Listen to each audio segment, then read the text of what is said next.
I think we're all kind of pivoting a little bit from a marketing strategy standpoint. And so, Michael, we'll start with you on this one, mate.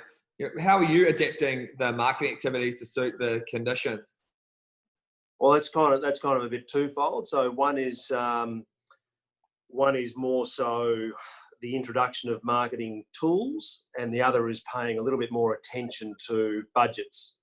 So in terms of the activity, in terms of tools, well, that's things like, your virtual tours and whatnot, which is something that we're starting to implement more of. And that'll be something that you might see post-COVID that actually keeps going. And the second of that is just your budgeting, really. What you now need to be mindful of is what you're spending. So it's all right to have activity out there and to be able to spend, but you just got to match that with the amount of expectation that you're going to expect going forward. So don't blow your budget in the first month or two. Keep a little bit there and match the activity that you're going to be expecting. One of the key things we're saying to everybody is really focusing on the cost per sale. Because if you can look at what's the investment from a marketing standpoint and directly be able to attribute the leads that are converting into the sales, it's kind of one of the ones where it's, one in the hand versus two in the bush. And certainly our view is that the one in the hand is the one right now. Yeah, correct. There's no point going out there. So in a normal market condition, you might have gone out in the first month and spent somewhere like 70, 80, maybe upwards to $100,000 in your first month, between print, media, and all the various forms of platforms of marketing. So now you might be going to the marketplace and you might want to spread that out a little bit. So you look at it and just have some presence. But as I mentioned, as the market does improve and increases, you want to leave a bit of that budget for the back end as well. So you don't really want to blow it all together now. You want to keep it all for the back end. So it's stretching that budget a little bit further and just being mindful and not overdoing it. Yeah, what are you seeing, Marty? What do you reckon, Matt, as far as... Well, I mean, for us, because we're obviously a bit of a hybrid between traditional real estate and also selling off the plan, for us, our budgets haven't changed. If anything, they've increased a bit. So I'll explain a few little things that we've done as a business to adapt, because we've had to adapt with how consumers are changing with how they inspect and how they interact with the agencies. Yeah. So, the first thing that we did is, we stopped auctions probably 3 weeks before everyone else, which then went into obviously highly qualified processes between speaking with a buyer and meeting a buyer on a property, whether it be off the plan or not, and increasing the meeting criteria. So for instance, we're still meeting with people, but we had a criteria that had to be set, and that was that they had to prove that they were financially ready to transact. How did you do that? How did you make sure that they're financially ready? So, I can imagine so that. it's also just how you convey it. So they might be sending emails and say, look, oh, sorry guys, 2 secs. Where are we? Gotcha. So we'd just say, look, before we do meet, want to make sure that you've driven past the development or driven past the property. You like the location and you understand everything that's around it. You're confirming that you are financially ready to sign. It's not subject to finance or subject to this or that or the other. Put it in writing to us and let us know that you are good to go.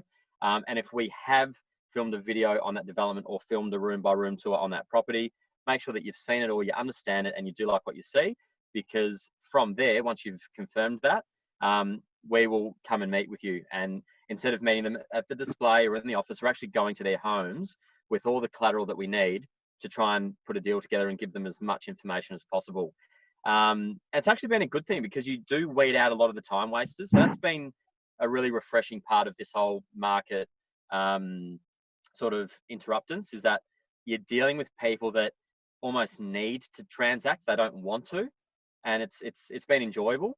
In terms of the marketing collateral that we've added to the campaign, obviously, 3D tours, we pioneered the room by room tour, really high level detail, 7-8 minute videos explaining everything about the development or the property, interviewing the people behind the development, interviewing the vendors, just as much content. So information's power. Well, we're just trying to give that, as the buyer, as much information as possible so that they're comfortable with the transaction and they know that when they do meet myself or one of the other Whitefox representatives, we're meeting to do business. We're not meeting to be fluffy. There's no time for fluff in the current market. So I find it quite refreshing, and I like the fact that it's if we adopt a bit of this staunchness when the market does rebound, we will actually do more transactions with the right people and not waste any time. Yeah, I totally agree. I mean, like everything that we're seeing within our data, like squarely points to the fact that if you've got content, you've got transparency, property buyers can see who they're doing business with in terms of who's the developer, who's the architect, who's the builder, all of these things. If a consumer is writing a comment on a project page and it gets responded to, all of these things have got a direct correlation with an increase in conversion. And I think right now, if people aren't comfortable going to a display suite, if they're relatively earlier in the process, they may have still gone. Now we're just seeing them spend heaps more time on site and wanting to do their research.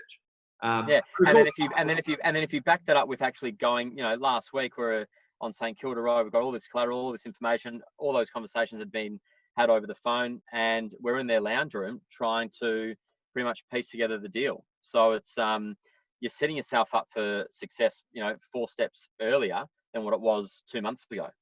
And Michael, I recall you saying earlier about the, you saw that you're saying something about the lead quality being higher during this period as well. Similar kind of thing that was what Marty said.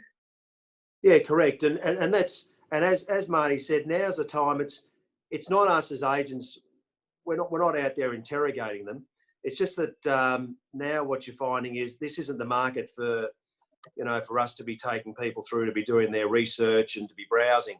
So now you're dealing with qualified buyers. So what it is if you're out in the marketplace and you're making an inquiry, it's probably not because you've just lost your job or because you haven't got your finances sorted out. You would think that in these conditions, if you are doing that, you are in a position where you're active. So by virtue of what we've done is we've cut out a lot of the people that might not otherwise be ready to go. And as Marty said, and through, we're using the virtual inspections basically as like a qualifying tool. So nearly talking to the buyer and you're saying, the inspection is nearly just as a validation of their willingness to purchase. Anything else, because they've seen it all. They've opened the laundry cupboards and they've seen the kitchen and they've checked out the floors and they've done everything else and the bedrooms and whatnot. So I think that's going forward is something that we're going to take out of this, that we're going to continue for sure.